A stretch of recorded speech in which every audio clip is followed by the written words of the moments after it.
lançamento incrível no encontro das avenidas Lime Silva com a Potiguares, pertinho de tudo em Lagoa Nova. O Gemini, apartamentos de 3 suítes e diferenciais únicos, como seus exclusivos rooftops, Fits e Fit Zone, com vista panorâmica da cidade. Um verdadeiro complexo de comodidade e conforto para a sua família. Acesse costelempreendimentos.com.br e conheça cada detalhe do Gemini. E aí, gostou? Até o próximo Drops Imobiliário. O Festival do Industriário está de volta, após o grande sucesso em 2024. Venha sentir a magia e a emoção da grande final, no Teatro Riachuelo, no dia 29 de maio, às 20 horas. Traga sua torcida, sua alegria, seus aplausos e vamos juntos escolher a nova voz da indústria. Atração especial, Giannini Alencar. Venham cantar com a gente. Apoio Fierne. Realização SESI.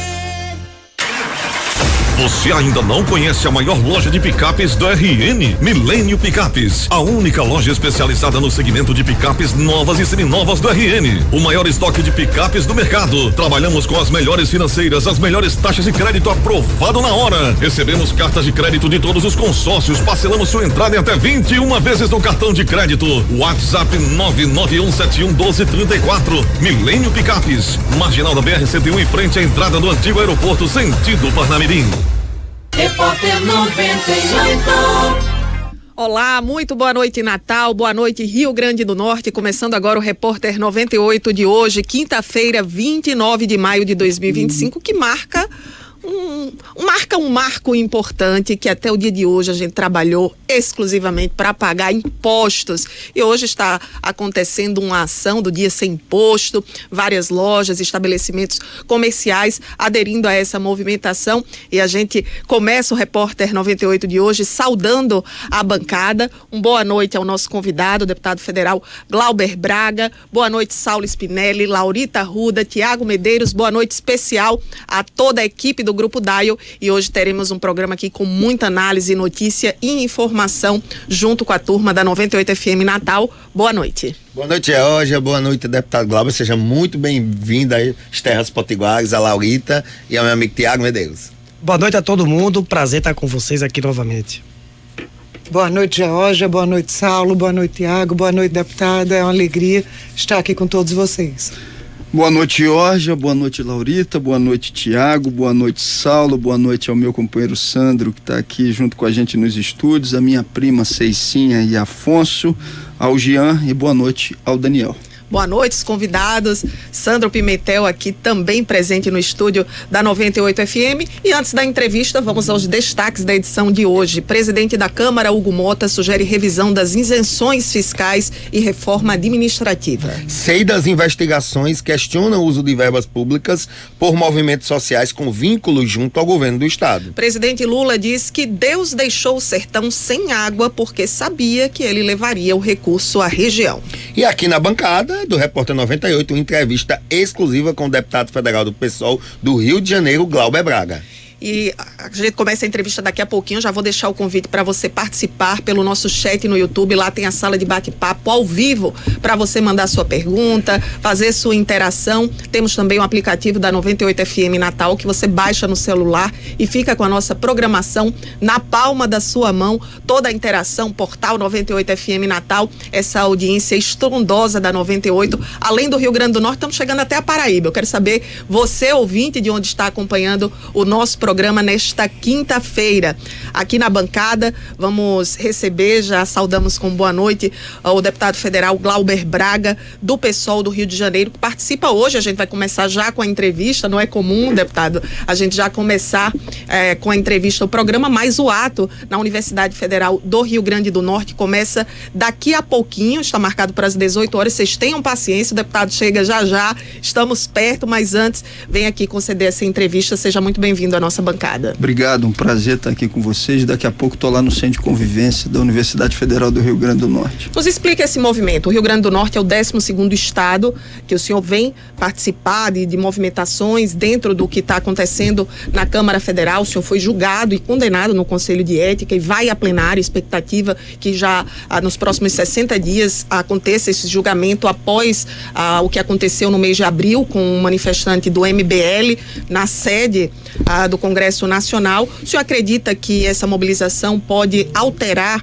a mobilização na Câmara, aliás, a mudar votos, ou é mais um gesto simbólico? Não, já está alterando. Inclusive, o resultado que, na minha convicção, vai ser de não cassação pelo plenário da Câmara. O argumento, a desculpa que se utiliza foi a minha reação ao provocador do MBL, que por 7 vezes me atacou diretamente, mas na 5ª vez, dentro do espaço da Câmara, não fez ataque só a mim, fez ataques à minha mãe, né? Ataques rasteiros, minha mãe que já estava com Alzheimer avançado e que veio a falecer alguns dias depois. Eu de fato reagi e coloquei ele para fora. Mas essa é a desculpa, o MBL é o sócio minoritário dessa história. Essa foi uma oportunidade que o ex-presidente da Câmara, Arthur Lira, achou para poder se vingar de mim, e ele já tinha dito isso, inclusive no plenário da Câmara, que ficaria muito feliz quando eu não mais ali estivesse.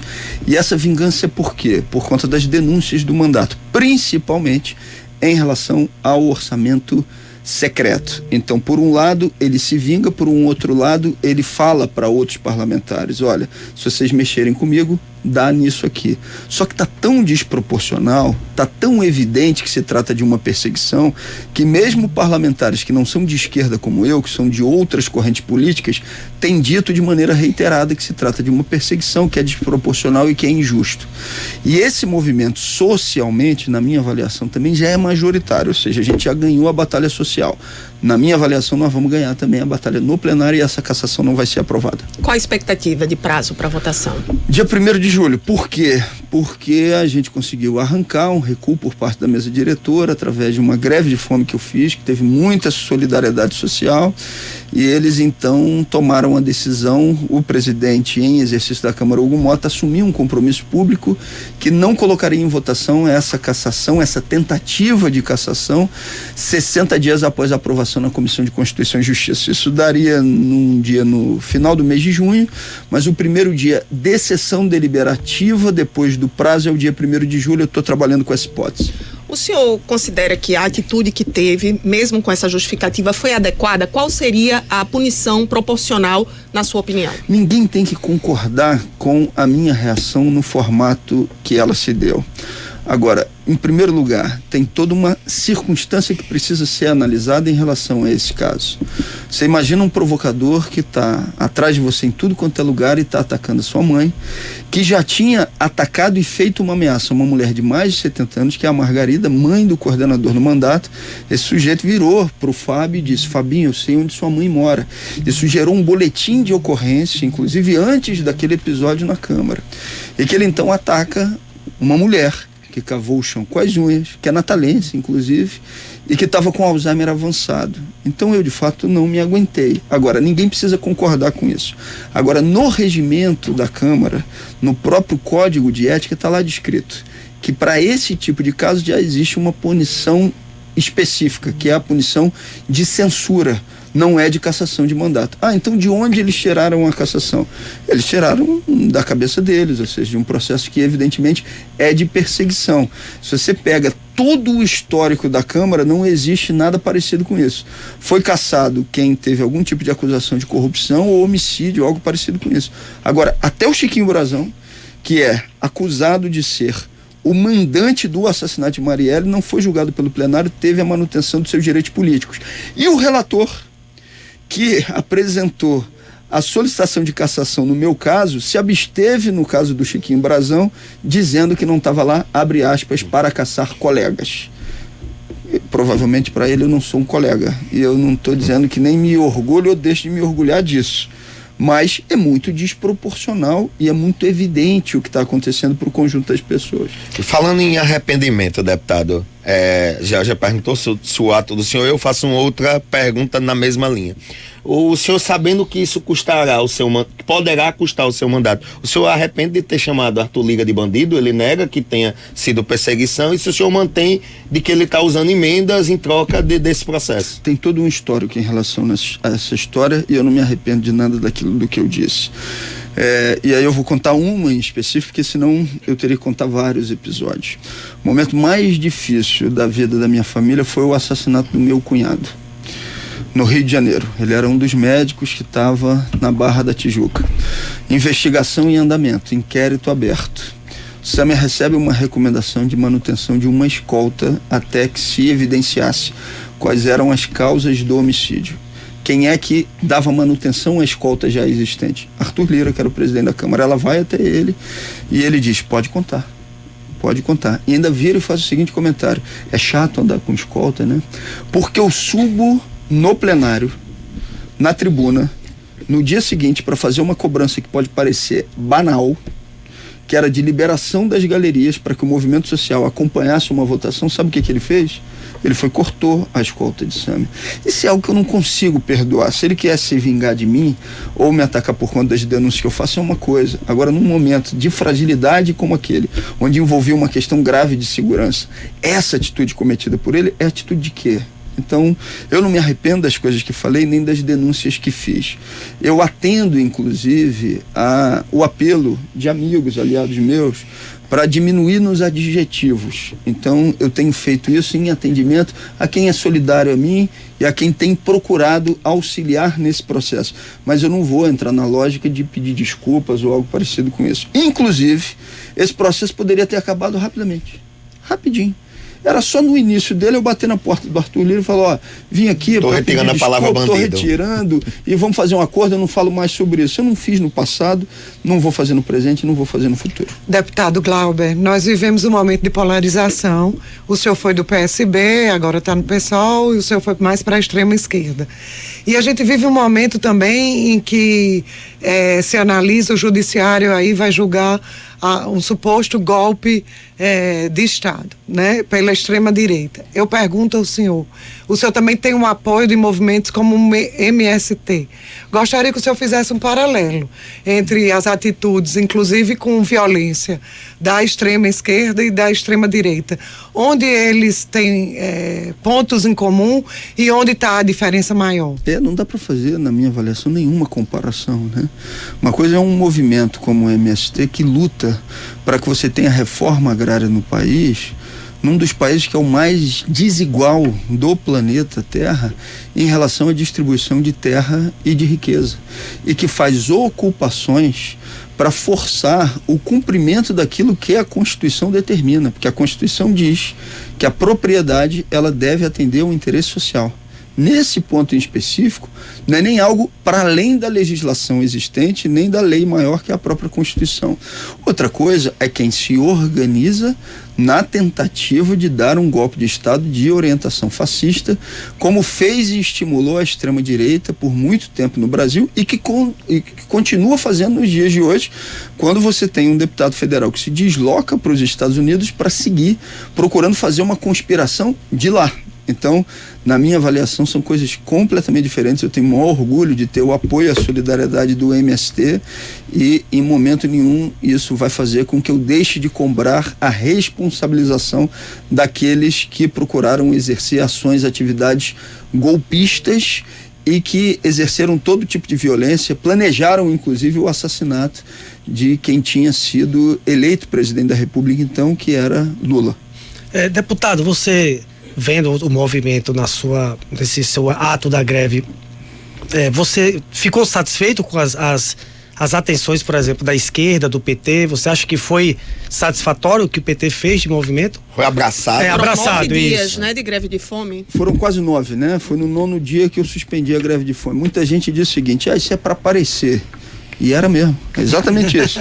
para aparecer, para chamar atenção, para mostrar para as pessoas o que estava acontecendo, porque existia um plano de uma cassação sumária. Vota rápido no Conselho de Ética, rápido na Comissão de Constituição e Justiça e no plenário, e eu não tenho a possibilidade de realizar a minha defesa. Se hoje eu estou fazendo a minha defesa aqui, dialogando com vocês como deputado e não como deputado cassado, é porque existiu uma greve de fome, mas que teve muita solidariedade. Bom, a presença num dos primeiros dias da greve de fome da ministra Gleisi Hoffmann com o ministro da Comunicação Sidônio, evidentemente foi um sinal verde positivo para que outros ministros lá estivessem, aproximadamente 10 ministros, se eu não estou enganado, e isso gerou uma ampla repercussão que amplificou também a denúncia que eu estava fazendo daquilo que estava acontecendo. Então, evidentemente, eu sou grato. Eu, desde o início dessa história, eu tomei uma decisão tática que não era cobrar de ninguém publicamente uma posição política, mas agradecer a quem estava fazendo algum tipo de gesto de solidariedade. Eu agradeço o gesto da ministra Gleisi, do ministro Sidônio e dos demais ministros do governo Lula que tiveram lá em solidariedade, amplificando a denúncia que eu estava fazendo na greve de fome. Mas o governo tem atuado para proteger esse mandato? Eu acho que essa é exatamente uma linha de atuação do governo. Mesmo que a ministra não identifique aquela posição ou aquela articulação como uma posição de governo, ela é uma ministra de Estado. Então a presença dela por si só já é motivo de agradecimento para mim. Mas a gente sabe que nos bastidores da política de Brasília não funciona propriamente por declarações ou por movimentos como esse que estão acontecendo. Que nos bastidores acontece sim a conversa do governo junto com a bancada, os partidos ali do Centrão, porque só com os partidos de esquerda não seria possível ter todos os votos que são necessários. E nesse caso em específico, aí eu assumo a responsabilidade, porque tem uma definição tática e uma priorização que foi minha também, que é priorizar a articulação com os movimentos sociais para que as pessoas soubessem o que estava acontecendo, de forma que isso pudesse influenciar também os parlamentares, porque a briga era muito desigual. O poder que Arthur Lira tem, principalmente em relação ao manejo de orçamento, bilhões de reais, ele que foi o grande articulador do orçamento secreto, não se compara a minha projeção política interna dentro do espaço da Câmara dos Deputados. Eu não sou nem o deputado que joga futebol com os demais, que fica abundantemente no cafezinho, então assim, nem pode se dizer assim, não, nem sai pra tomar uma cervejinha. eu equilibro o jogo a partir de muita simpatia entre os deputados, não é isso também. Então assim, era um jogo muito desigual comigo. Evidentemente eu gosto de tomar cervejinha, não tem problema nenhum com isso, mas houve uma opção política de dizer, vamos vencer essa batalha social, porque a causa é justa, porque a gente está com a razão. Isso vai influenciar os deputados federais também.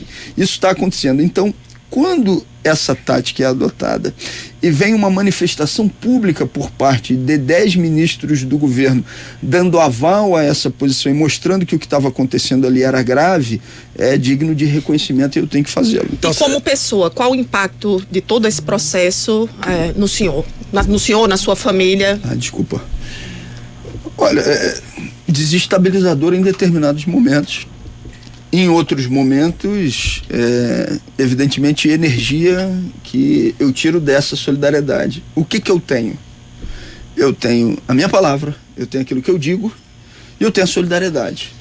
Agora, eu evidentemente gostaria de estar com meu filho todos esses dias. Eu não gostaria de ter saído hoje de manhã, apesar de estar sendo muito agradável estar fazendo a caravana de estar em Natal, mas eu gostaria de estar com ele. Eu não gostaria de ter dado um beijo enquanto ele estava dormindo, e eu não gostaria de ter tido dele também a reclamação de que papai está trabalhando muito, está muito ausente, né? Ele não falou exatamente com as palavras de ausente, mas falou, papai, você está trabalhando muito, falando chateado pela minha ausência. Eu não gostaria, mas eu acho que no futuro, quando ele perceber o que está acontecendo e o que motivou essa movimentação, ele vai se orgulhar também do movimento que o pai dele fez e que as outras pessoas fizeram em solidariedade contra essa cassação. Porque, no fundo, essa não é uma batalha só de salvação do mandato. Essa é uma batalha contra o poder oligárquico. E ninguém representa melhor ou pior no Brasil o poder oligárquico do que o ex-presidente da Câmara, Arthur Lira. Deputado, eu queria trazer agora para o nosso âmbito local, né? A vereadora Tabata Pimenta sofreu vários ataques, né? Contra uma vereadora trans que foi eleita, que é mulher, e que foi lamentável, cenas mesmo que a gente tem que repudiar. E ela também coloca o nome dela à disposição como pré-candidata a governadora pelo PSOL. Queria saber sua opinião, se o senhor apoia essa decisão de Tabata de começar a dialogar e colocar o nome dela à disposição do povo do Rio Grande do Norte. Primeiro, toda a solidariedade a Tabata contra os ataques transfóbicos, toda a solidariedade, né? Não podemos tolerar que esse tipo de coisa aconteça. Segundo, ela tem toda a legitimidade como vereadora, com a representatividade que tem, com a votação que tem, de se colocar como pré-candidata a governadora ou a qualquer outro cargo. Agora, a definição de quem vai ser candidato ao governo, ao Senado, a deputado, quem faz é a militância do partido nas suas instâncias, que são os congressos, aqui no Rio Grande do Norte. Essa militância é quem vai definir quem é candidato ao governo ou candidata, quem é candidato ao Senado ou a qualquer outro cargo, mas ela tem toda a legitimidade política de se colocar como pré-candidata para que essa avaliação seja feita pelo conjunto dos filiados. Deputado, muito se reclama da esquerda que ela meio que se distanciou dos movimentos sociais, né? Deu um espaço. E aí você usa na sua estratégia de chamar a atenção nessa defesa do seu mandato, exatamente ir conversar e trazer esses movimentos sociais. Você acha que está faltando um pouco isso para a esquerda, já que funcionou com você? É uma estratégia que a esquerda tem que voltar a olhar? Eu considero que sim. Eu acho que a gente tem que fazer uma disputa que seja a quente, se organizando com os movimentos de maneira diária. E essa não foi uma tática só adotada agora, na tentativa de salvação do mandato. Essa é uma tática que o mandato já adota desde sempre. Toda segunda-feira, meio-dia, Largo da Carioca, sendo o Rio de Janeiro, microfone aberto, o mandato tá lá, prestando contas e ouvindo as pessoas. Emendas parlamentares. Você tem um escândalo de orçamento secreto. O que o mandato faz com as emendas individuais? Aquelas que são regulares. Emendas participativas. 100% das emendas definidas em plenárias públicas, onde as pessoas apresentam as ideias, votam, formam comitês de acompanhamento. Eu acho que essa é uma necessidade. Para que a gente consiga virar esse jogo, tem que ter uma interlocução permanente com os movimentos. Não dá para votar e esperar que você vai conseguir organizar ou salvar tudo na institucionalidade. Porque a institucionalidade tem o peso de uma figura, eu não quero ficar repetindo o nome dele, mas como o ex-presidente da Câmara, que evidentemente tem muito poder. Quem consegue desempatar esse jogo é o povo organizado, é o povo movimentado, é o povo entendendo o que está acontecendo nos bastidores. Quanto mais a gente puder amplificar o que está acontecendo nos bastidores, maior a possibilidade de que a gente tenha aprovação de projetos a favor do povo e menos aprovação de projetos que são prejudiciais à maioria. Deputado, 2 perguntas objetivas. O Rio Grande do Norte não pode atrasar muito. O Rio Grande do Norte tem a menor bancada, né? São só 8 deputados. Sim. O senhor tem abertamente o apoio da deputada Natália e do deputado Fernando Mineiro. Sim. Quando o senhor sair daqui e voltar para a sua caravana, o senhor espera contar com mais apoio de um dos nossos deputados? E a segunda pergunta seria, o senhor fala muito do ex-deputado, do ex-presidente da Câmara, Arthur Lira. Existe uma diferença que o senhor pode ter esperança em relação à condução do presidente atual, Hugo Mota? Primeiro, em relação especificamente a Natália Mineiro, eu agradeço já publicamente a manifestação de apoio. Espero ter outros apoios de deputados que não votem pela cassação no Rio Grande do Norte? Sim, com certeza. E estou à disposição para dialogar com aqueles deputados que queiram ouvir os argumentos. Para além da conversa comigo, a gente está formando comitês nos estados onde as pessoas estão indo conversar com os parlamentares, ouvir os argumentos, ouvir as dúvidas, e eu também estou à disposição para fazer isso. Depois, em relação ao ex-presidente da Câmara, Arthur Lira, em comparação com o Hugo Mota, assim, Arthur Lira, nesse momento, ele está trabalhando com o fígado. Inclusive, as medidas dele estão sendo irracionais. Do que está servindo isso para ele? Se a tentativa era me calar, me silenciar, está sendo o contrário. Está amplificando a capacidade que eu tenho de levar essas mensagens publicamente. Então, os próprios aliados mais próximos de Arthur Lira já dizem para ele, tudo bem, você quer caçar, mas não está dando, isso está errado, isso é irracional. Um deputado, que eu não vou citar o nome porque ele pediu, mas que é aliado do partido dele, chegou do meu lado e falou, isso é uma burrice que Arthur está fazendo. Então, começo daí. O presidente Hugo Mota, ele deu um gesto público que foi arrancado também como uma sinalização, a mobilização social que aconteceu de gerar esses 2 meses a mais. Arthur Lira, na minha avaliação, não faria isso. né? Hugo Motta tem procurado demonstrar e deixar uma marca de diálogo. Ao mesmo tempo que fez esse gesto, em votações no plenário, onde, se começasse a ordem do dia, paralisava o processo contra mim, a ordem do dia não foi iniciada. Então, qual vai ser o desdobramento? O futuro é quem vai dizer. Para mim, a minha avaliação, mas essa é uma interpretação minha dos fatos, seria muito ruim para ele, Hugo Motta, ficar marcado na sua presidência pela cassação de um parlamentar de esquerda, num estado como a Paraíba, que é um estado que majoritariamente votou na esquerda e que, mais do que isso, que não cometeu nenhuma atitude corrupta e que está fazendo denúncias que são graves e que, inclusive, como eu sou, testemunha no inquérito no Supremo Tribunal Federal sobre esse escândalo das emendas. Então, acho que ele está ponderando isso, ele está refletindo sobre isso. Eu sinto que os gestos dele são de quem não quer a cassação do mandato, mas imagino que ele deva estar sendo muito tensionado, pressionado pelo próprio Arthur Lira. Mas, independentemente disso, ele tem a personalidade própria e como ele vai ficar para a história, os próximos capítulos é que vão dizer. O senhor aposta num placar? Santo Pimentel já está ali em pé para chamar. A última, momento. O senhor aposta num placar? Você sabe que um dia desses me perguntaram isso. Quantos % de chance você tem de não ser cassado no plenário? A minha resposta foi, não sei. O que eu posso dizer é, tenho 100% de disposição para vencer essa batalha e para mobilizar a luta para que essa cassação não seja aprovada e que a gente consiga impor uma derrota ao poder oligárquico. Deputado Glauber Braga, muito obrigada por sua entrevista aqui no Repórter 98. O senhor segue agora para o Centro de Convivência da UFRN. Eu que agradeço mais uma vez pela generosidade de vocês, pelas perguntas. Um abraço a todo mundo que ficou aqui acompanhando a 98. Boa noite, obrigada. Um abração. Boa noite. Um abraço. 18h26. Você já conhece o Gemini? É o novo lançamento da Constel no coração de Natal, com localização privilegiada entre as avenidas Potiguares e Lime Silva. O Gemini traz apartamentos amplos, lazer completo e diferenciais como rooftop gourmet, Sky Lounge, com vista incrível e academia super equipada. Tudo com o compromisso e a credibilidade da Constel, que há 34 anos entrega qualidade e cumpre o que promete. Gemini, viva o extraordinário. É melhor se for Constel. E o governo já tem uma nova crise para chamar de sua, além da do INSS, agora a crise do IOF.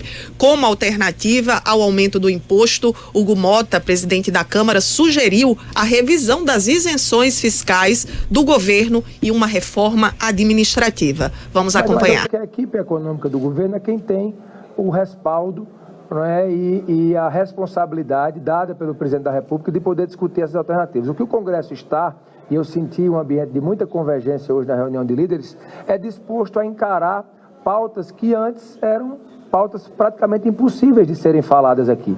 Isso demonstra o sentimento que a Câmara tem de poder ajustar realmente as contas públicas. O governo tem que aproveitar esse momento para não tomar uma medida pontual de aumento ali de impostos, usando até um tributo que tem questionamento sobre a sua legalidade ou não, do que nós podemos discutir algo de médio e longo prazo, que eu penso que é isso que melhorará o ambiente econômico, e não apenas aumentou-se a despesa, aí vem, dá um jeito, aumenta mais um tributo. Amanhã aumentou mais a despesa ou a receita não foi condizente. Se aumenta mais